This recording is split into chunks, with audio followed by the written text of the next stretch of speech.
Hey everyone, this is Gayatri. Welcome you all to Bioschool. Hope you all are fine. In today's session, we are going to talk about regulation of heart rate. This topic is very important as the heart rate regulates the cardiac output also. So before jumping into today's session, I would like to thank you all for your love, support. Keep encouraging me, stay connected, and if you have not subscribed to my channel, then please do subscribe. So, in the last session, we have discussed about cardiac output. What is cardiac output, its definition, and about the stroke volume, and what are the factors that regulate the stroke volume.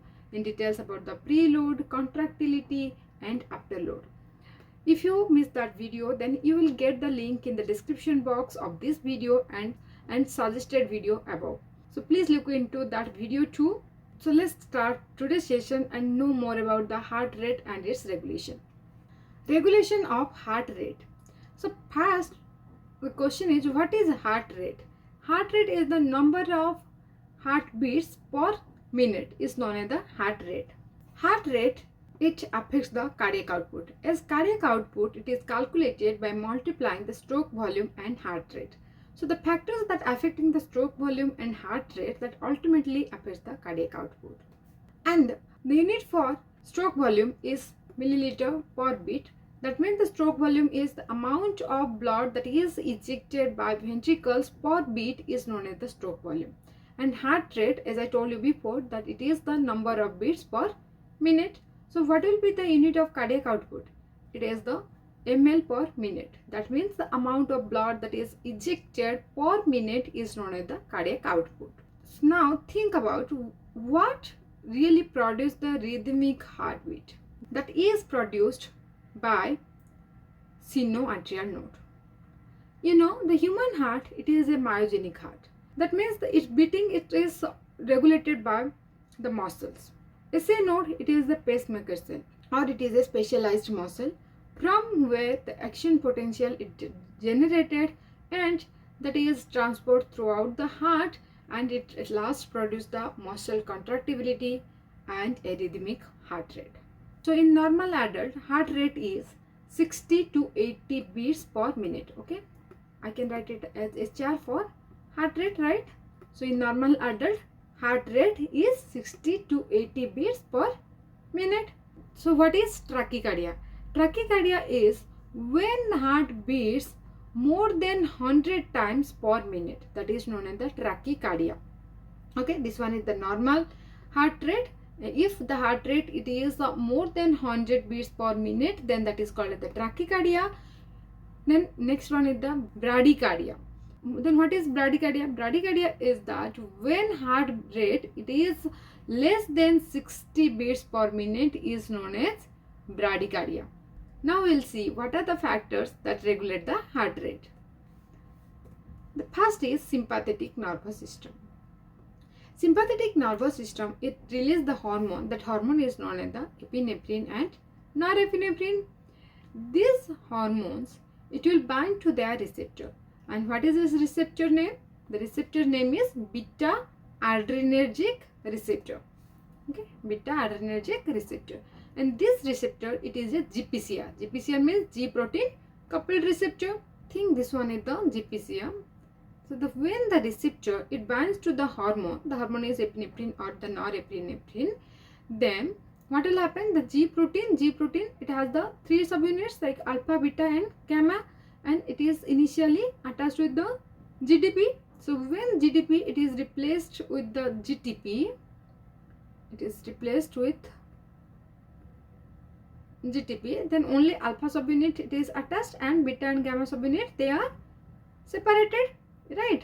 Now this subunit it will activate the adenylyl cyclase. So let me write it as AC, adenylyl cyclase. Then adenylyl cyclase it will convert the ATP to cyclic AMP. So when the cyclic AMP produce, it will activate the protein kinase A.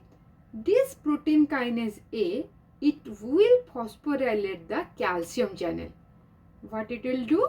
It will phosphorylate the calcium channel. So as the calcium channel it get phosphorylates, then this calcium channel it will open for long time. Okay, it will open for long time, or that is the known as the long type calcium channel, L calcium channel.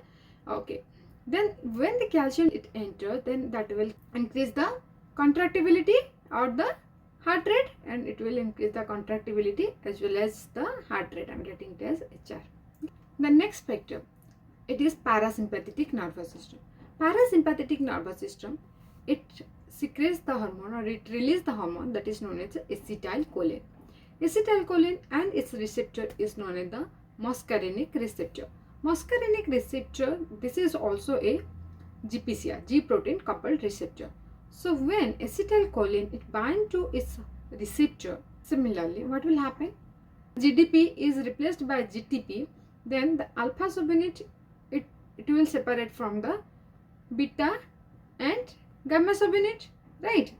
So this beta and gamma subunit in the cell membrane, it will bind to the potassium channel, and it will cause the influx of potassium ion into the cell. As more and more potassium ion it will enter into the cell, then that will cause the hyperpolarization. As the hyperpolarization takes place, then what will happen? The heart rate it will decreases. So parasympathetic nervous system it will decrease the heart rate, whereas the sympathetic nervous system it increase the heart rate, right? So how parasympathetic nervous system will decrease the heart rate? By increasing the influx of potassium ion that cause the hyperpolarization of membrane. As membrane it get hyperpolarized, so the contractility decreases and the heart rate also. So let's see the next, that one is the hormones. So what are the hormones that affect or that regulate the heart rate? That are the thyroid hormone, that is the T3, T4 hormones, and epinephrine.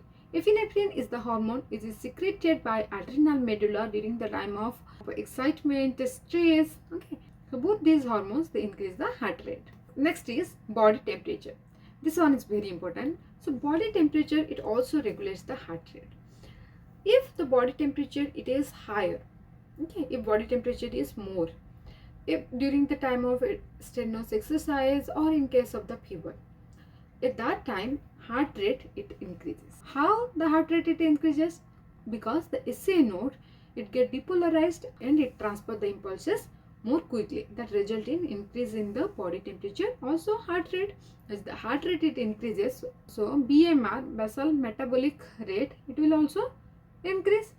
On the other hand, if the body temperature it decreases, heart rate it will decreases. As the body temperature decreases, then the metabolic activity it will decrease. As the metabolic activity decreases, then the less amount of oxygen it is required by the body, that result in decrease in heart rate. During the surgery of heart abnormalities, body temperature is cooled down. Okay, as the body temperature it is cooled down, so the metabolic rate it will decrease. As the metabolic rate decreases, then the less amount of energy it is required by the body. Ultimately the rate of heartbeat is decreased, and so that heart it can survive for some time heart and with very low heart rate. And the next factor is age. Age also regulate the heart rate. In the infants, the heart rate it is about 120 to 140 beats per minute. Then it gradually reduced to 60 to 80 beats per minute in adult. Then when we grow older, then heart rate it will again increases. Okay, when it will older, then also heart rate it increases. The next one is the gender. Gender also determines the heart rate. So in a normal adult, the heart rate it is about 60 to 80 beats per minute, right? But in case of the female, the heart rate it is higher than the male. Okay, female has heart rate is more than the male, so it is overlapped. Let me write this one. Female has higher heart rate than male. So in case of the female, the heart rate you can say it is about the 72 to 80 beats per minute, whereas in males the heartbeat it is about, you can say that it's 60 to 72 beats per minute. And the next one, or the most important one, is the cations. Cations basically the three cations that regulate the heart rate. What are those cations? Those are the potassium ion, sodium ion, and the calcium ion. If the potassium concentration it increases, then it will decrease the heart rate because it will cause the hyperpolarization, as I told you here in the parasympathetic nervous system. Okay, so if it is increases, then heart rate decreases, negative effect. Sodium concentration if increases, then it will also decrease the heart rate because it will blocks the calcium channel. But if calcium concentration increases, then it increases the contractility of heart as well as the heart rate. So calcium ion if increases, then heart rate it increases. So it has positive effect on heart rate. So here I want to mention one thing, that those person, mostly the athletes, their heart rate it is higher or lower, will find they have the very low heart rate. Then why they have the low heart rate? So in the athletes, the heart rate it is lower, but cardiac output is more. You know, the cardiac output it is calculated from heart rate and the stroke volume.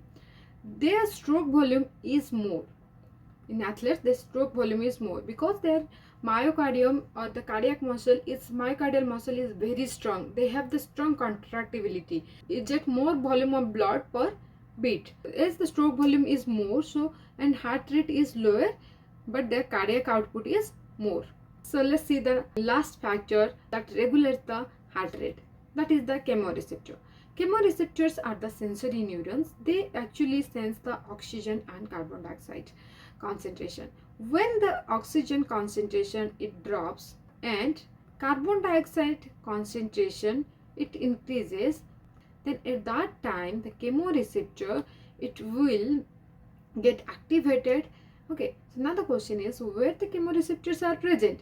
Chemoreceptors are present in carotid bodies and aortic body. So when there is a drop in oxygen concentration, increase in carbon dioxide concentration, then these chemoreceptors they will activate the cardiovascular center. Where that cardiovascular center is present? That cardiovascular center it is present in the medulla oblongata. Then from that medulla oblongata, the impulse it will transfer to the heart through sympathetic nervous system, and thereby it increase the heart rate. So this is all about the heart rate and the factors that regulate the heart rate. In the upcoming video, we will discuss electrocardiogram. Thank you so much for watching this video. Now you have most understand the concept of. Thank you so much for watching this video. Hope you like this video, and now you have a clear idea about the heart rate and what are the factors that regulate the heart rate and how it is regulated. So if you like this video, then please do share with your friends and subscribe my channel and stay connected for more upcoming videos. Bye bye. See you in my next video.